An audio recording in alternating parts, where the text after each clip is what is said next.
Ada salah satu orang hebat, salah satu orang yang memang konsen dengan kasus Pina Cirebon, asal Jepara. Beliau bernama Lutfi atau Muhammad Lutfi. Beliau melakukan jalan dari Jepara menuju Jakarta. Beliau ini sudah 8 hari melakukan perjalanan. Sekarang posisi beliau ada di Semarang ya? Di Walari. Nanti kita coba terus ikuti perbincangan antara Pak Lutfi dengan Ibu Titin, karena memang salah satu tujuan nanti beliau masuk Cirebon atau datang ke Cirebon, selain bertemu dengan keluarga 8 terpidana, juga ingin bertemu dengan Bu Titin. Oke, go, silakan Bu Titin. Assalamualaikum Bapak. Waalaikumsalam Ibu. Ya. Bapak, saya dapat informasi Bapak melakukan perjalanan dari Jepara, sekarang posisinya ada di Walari. Sebetulnya saya juga dapat informasi Bapak sangat beratensi terhadap perkara yang dari 2016 saya pegang. Sebetulnya tujuan perjalanan Bapak, saya dapat informasinya jalan kaki. Tujuannya apa sih Pak, Bapak berjalan kaki dari Jepara menuju Jakarta? Yang atensinya terhadap perkara ini, tujuan Bapak apa sebetulnya? Bismillahirrahmanirrahim, Ibu.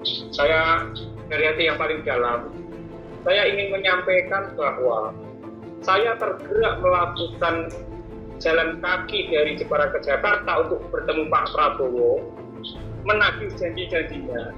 Dan yang paling utama, misi saya adalah Pak Prabowo harus membebaskan 7 atau 8 terpidana kasus Pina Cirebon, karena menurut pemahaman saya mengikuti cukup lama kasus ini yang mulai viral. Itu menurut analisa saya sebagai seorang awam, sebagai seorang penulis, sebagai seorang yang sering membuat video drama, maka menurut saya memang 7 atau 8 ini tidak bersalah, Bu. Nah, saya tergetar itu sudah lama, tetapi yang menggerakkan saya untuk segera berangkat adalah ketika Sudirman harus diborgol saat mendatangi penguburan ibunya. Itu membuat saya meledak. Jiwa kemanusiaan saya, jiwa aktivis saya meronta, nggak bisa diam, dan itu menggerakkan betul-betul menggerakkan saya untuk harus segera melakukan sesuatu yang harus ekstrim, yang harus menunjukkan bahwa saya gigih memperjuangkan ini beneran.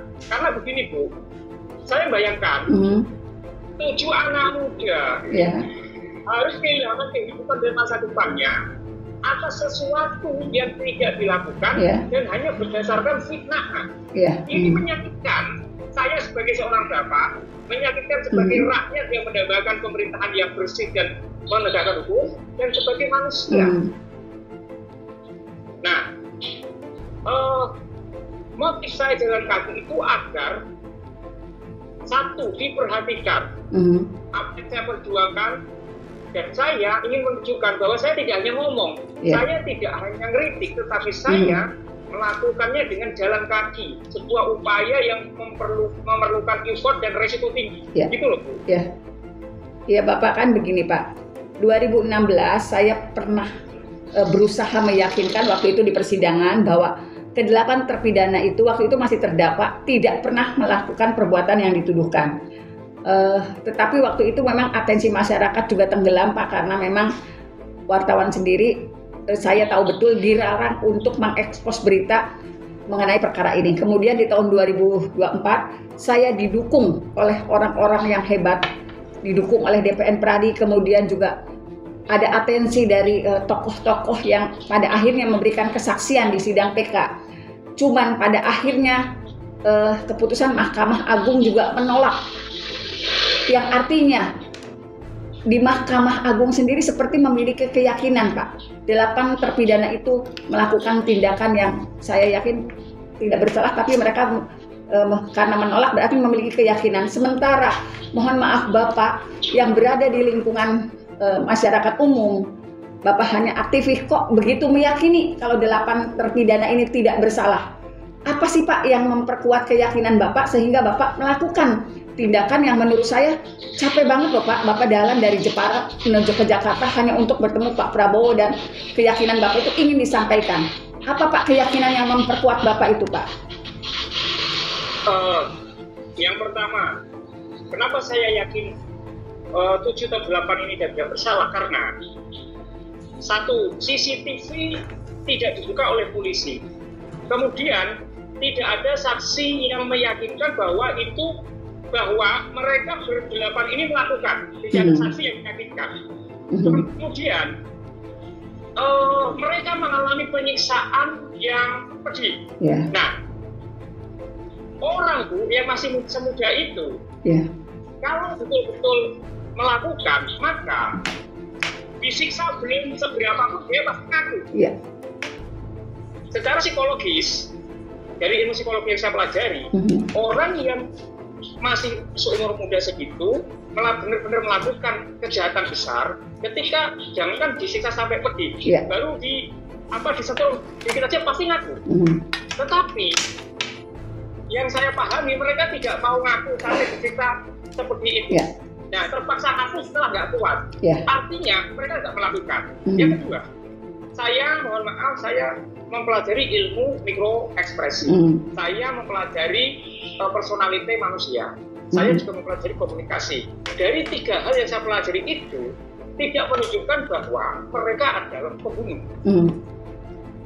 Karena Bu, orang yang berbohong saat bercerita itu kedipan mata, gerak bibir, kemudian gerak telinga itu terbaca. Orang yang berbohong melakukan tetapi bilang tidak, itu juga dari sisi getaran nadanya, kata-kata yang dipilih itu kelihatan. Terus Bu, logikanya kalau mereka membunuh itu alasannya apa? Mereka tidak terkait apapun. Mereka bukan geng motor. Mereka bukan orang anak yang berkehidupan glamor.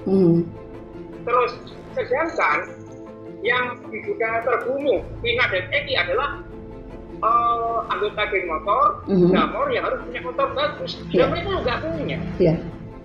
Nah, jika mereka disuruh, maka belum cukup umur untuk menjadi pembunuh bayaran. Belum cukup umur. Nah, kalaupun ada pembunuh yang sadis waktu masih muda, itu karena nekat, bukan karena disuruh. Itu motif pribadi. Kalau disuruh itu beda. Dia harus sudah mahir. Dan cara ngomongnya itu beda dengan orang yang sudah tega melakukan pembunuhan. Jadi saya yakin. Bapak kemudian Bu. Kemudian, kenapa polisi muter-muter, menunda-nunda barang bukti? Kepolisian adalah lembaga negara yang munafik. Mereka tahu cara mencari bukti, mereka tahu cara bagaimana membuat orang itu pelaku ketemu. Tetapi yang ditunjukkan sampai detik ini muter-muter. Maka logikanya orang awam pun paham. Uang nek ditakoni kok muter-muter, artinya dia tidak melakukan yang benar. Itu Bu. Bapak gini Pak, di 2016 rekaman CCTV itu di dalam sidang saya sudah minta, tetapi alasan mereka waktu itu, alasan penyidik yang melakukan penangkapan waktu itu tidak dapat dibuka karena gelap. Yang satunya tidak dapat dibuka karena Polres Cirebon tidak ada ahlinya. Nah, sebetulnya itu juga sudah disampaikan di persidangan. Kemudian Pak, mengenai bukti-bukti lain yang dianggap ada penusukan di dalam BAP pelapor, tetapi memang di sidang 2016 saya menyaksikan sendiri di sidang baju korban itu tidak berlubang, dan itu juga sudah saya sampaikan pada saat bersaksi di sidang PK untuk memperkuat keyakinan bahwa 8 terpidana itu tidaklah bukan pelaku pembunuhan. Kemudian ada ekstraksi yang sebetulnya percakapan handphone di 2016 itu ada Pak di dalam berkas, tetapi tidak pernah dibahas. Percakapan antara Vina dan Widi. Nah, mengenai pendapat Bapak, Pak, sekarang ada seorang ahli namanya Pak Resmond yang sudah membuka itu tetapi oleh Mahkamah Agung juga bukan dianggap sebagai bukti baru. Apa Pak pendapat Bapak mengenai itu Pak? Nah, ini loh Bu, pada dasarnya pemahaman